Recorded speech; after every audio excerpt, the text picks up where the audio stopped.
mobility or pain, any of that stuff? No concernment. We'll be ready to go. Hey Josh, when things are scuffling a little bit on offense, how important is it for you to stay positive and pick the other guys up with their pressing? Yeah, I mean, I think everybody looks to the quarterback, and body language plays a big part in that, nonverbal communication, just so I know that. The guys are looking at me and looking at how I'm reacting, so I'm sure there's been times throughout the season where I haven't been the best body language guy, but got to make sure that I'm doing my part there and maintaining the same level of excitement and energy that I always have playing this game. So, we're working on that, but had a good day today. Looking to clean up some things on offense and get ready to play a really good team this Sunday. Bewildering a little just to see how you got. I mean, even Sean talks about it. We've seen what this offense can do, and then all of a sudden you have two games like that. Is it a little bewildering as to what's gone on the past 2 weeks?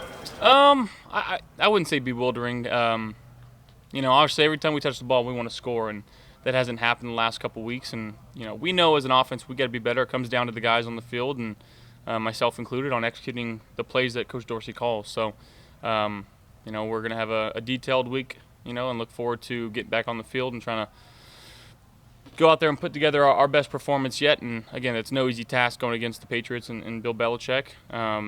So we have to understand that. We're not going to score every time we touch the ball.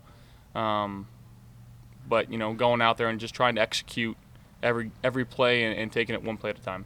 Some of the focus is being turned on Ken. How much faith do you still have in him? And can he get to the answers quicker when his play calling? I trust him implicitly. And again, if you look at statistics over the last couple of years of how much we've scored and how efficient we've been as an offense and how many drives end in points, we're at the top or near the top in almost every statistical category. So just because we hit a lull right now doesn't mean it's the end of the world. We're working through some things, and this adversity is going to help us moving forward, get to our answers quicker. And I think that's something that, is necessary and an offense needs to go through it at times to figure things out when things are going to get tough here later in the season. So I'm glad we're going through things now and figuring out, what works and what doesn't, and like you said, getting to our answers faster, and that's something we're going to look forward to doing. My question, I guess, is along those lines about getting to answers. I mean, it seems like maybe dealing with some of the pressures the last couple of games that teams are bringing against you, maybe getting to the run a little earlier in the game. I'm not going to ask you to get into the high-end specifics of the game plan, but do you have an idea of maybe specifically what you need to do to kind of get out of this? What within your own execution as an offense needs to happen? Yeah, making sure I'm setting the protections the right way and throwing to the open guy. And then when we're running, making sure it's a good look that we can run into, or if it's a pressure, running away from it, whatever is asked for me to execute that certain play. And there's a lot of all-pro offensive coordinators out there watching the games, right? A lot of quarterbacks in the stands that think that they know what they're doing too. So, we're looking forward to competing and executing with the guys that we have here and making sure we're very detailed in what our game plan is and just trying to go out and execute said play. You kind of just referenced it there, Josh. There is a lot of outside criticism right now of Ken. Is some of that, in your mind, misguided? Is all of it misguided? Yeah, all of it is. Nobody knows what's going on in between walls here. Nobody knows the reads that we have in the quarterback room. Nobody knows the blocking schemes that we're putting in the offensive line room. So, again, it comes down to us executing and making sure that I'm on task and making sure that I'm trying to guide this offense in the right way and making sure I'm making good decisions, and it starts with me. So that's number one. Is that your way of lowering your shoulder with that comment? Because you've come to a couple of guys' defense lately, including Spencer Brown. Is that your way of lowering your shoulder with that comment? The way you did against the linebacker? I was just looking out for my guy. He's looked out for me a lot. So. You're going to have a detailed week. What does that mean for you? Just making sure that we're locking in on the little things that maybe we've gotten away from, within ourselves, within our system that we've got going on here. And, Coach McDermott preaches playoff caliber and making sure that we're trying to stay on top of everything and controlling what we can control. And, again, that starts with me and whether it's in walkthrough or in meetings, making sure I'm locked in and setting that example for everybody. Josh, one of the criticisms that tends to change every single week is if Diggs gets targeted 15 times, it's you should be finding everyone else. And if he gets the ball 5 times, it's why isn't Diggs getting the ball more? How do you walk that fine line? Well, we're going to try to throw it to the open guy, and that's whoever it is. If you know, it's no secret, Diggs is arguably the best receiver in the game right now.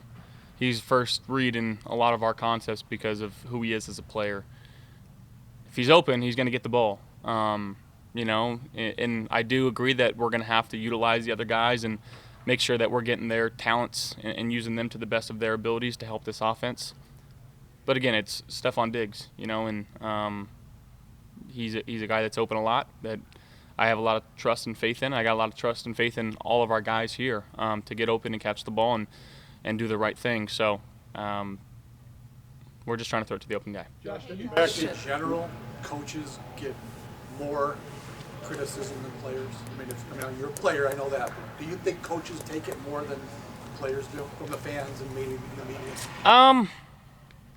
I honestly couldn't tell you that. I'm not 100% sure. But, again, I think everybody in this building is focused on making sure we're doing the right things for each other and not because of outside criticism. And we're internally driven here at One Bills Drive, and we're just trying to win as many football games as we can and give ourselves a chance at the end. So, you know, we're sitting here 4-2.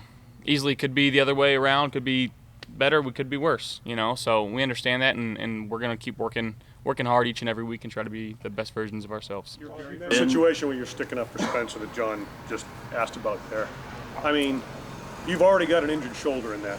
So take me through your decision-making process in the heat of the moment, all of that. I think we all understand sticking up for your teammate and the bond that exists in that locker room and has for years now. But as the franchise QB, to get in there and lead with a shoulder that's already nicked up, take me through the decision-making at that time. Yeah, probably shouldn't do it. But, again, I got a lot of trust and faith and respect for my teammates, and yeah. Sean said today that week 7 we need to understand what guys do best and put them in those roles. Is some of that just a function of the number of new playmakers you have on this offense around you, do you believe? Or are you still learning things about guys 6 weeks in that weren't with this team in previous years? Yeah, I mean, I think to fully know somebody, it takes a while to know somebody's body language and their thoughts, and to be able to have these conversations, you know, about live game reps. You need those game reps to have these hard conversations of like, hey, I need you here. Your body language was saying this to me. So it takes a lot of live reps to understand that. And again, we're going to continue to get better as we go. We understand that. And again, we're just trying to communicate and be the best versions of ourselves. To clarify on your shoulder moving forward, Sean had mentioned soreness earlier in the week. Is it more of like a pain management deal, or is it more preventative risk management? I would put it in the pain management, but you know, it's feeling pretty good. You're obviously familiar with the New England defense. Just they got some versatile pieces like Duggar. Just what do you see from them and the challenge? Yeah, I mean they do a lot of switching up their personnel. A lot of guys that are smart and can play different positions. Obviously getting J.C. Jackson back, who was there for a while and played really well in that system. So making sure we're okay with that. Uche's been rushing the quarterback really well, so we're gonna make sure we have a plan for him. But they switch it up, man. There's no single thing that you can expect from them to do. You know, it seems like every game is a different game plan designed specifically for a different quarterback and a different offense. So it's going to be a fill-out process early on, and you know, we're going to have our assumptions of what they're going to do. But to be honest, we're not sure until we get into the game and see their specific game plan of what they want to do against us. So just making sure that we're sticking to our base rules and our protection and our concepts, and again, just trying to find the open guy. Josh, you've been one of the best quarterbacks against the blitz this season. What about this offense's construction do you think enables that? I mean, I think, you know, our hot routes designed for that. And again, I think just the ability to keep plays alive, and our guys are smart enough to find windows in the defense. You know, it's hard to cover for a long period of time. So if they don't get to me, it's gives our guys opportunities down the field to make some plays. Curious at the questions when you got here, and the questions were all about how does this team get over the hump in beating New England? Those questions have been gone for quite some time. Curious about that, or it's like it just. I think some of the guys were getting sick of being asked those questions, and now they're no longer there. I mean, at the end of the day, it's the National Football League. The other 31 teams want to win the Super Bowl, just like us. The other guys get paid just like us. And it's no easy task to win in this league consistently. It really isn't. Everybody's got a new game plan. Every week is a different week. Every situation you find yourself in, it seems to be different. So we're just trying to trust in the leadership that we got here and keep finding ways to win football games. You guys are second in the league in red zone efficiency. What has made you so good this season when you get inside the 20? Yeah, I think we're running the ball well down there, and I think the passes that we have in have been good concepts, and just making good decisions. Guys are getting open and catching the ball.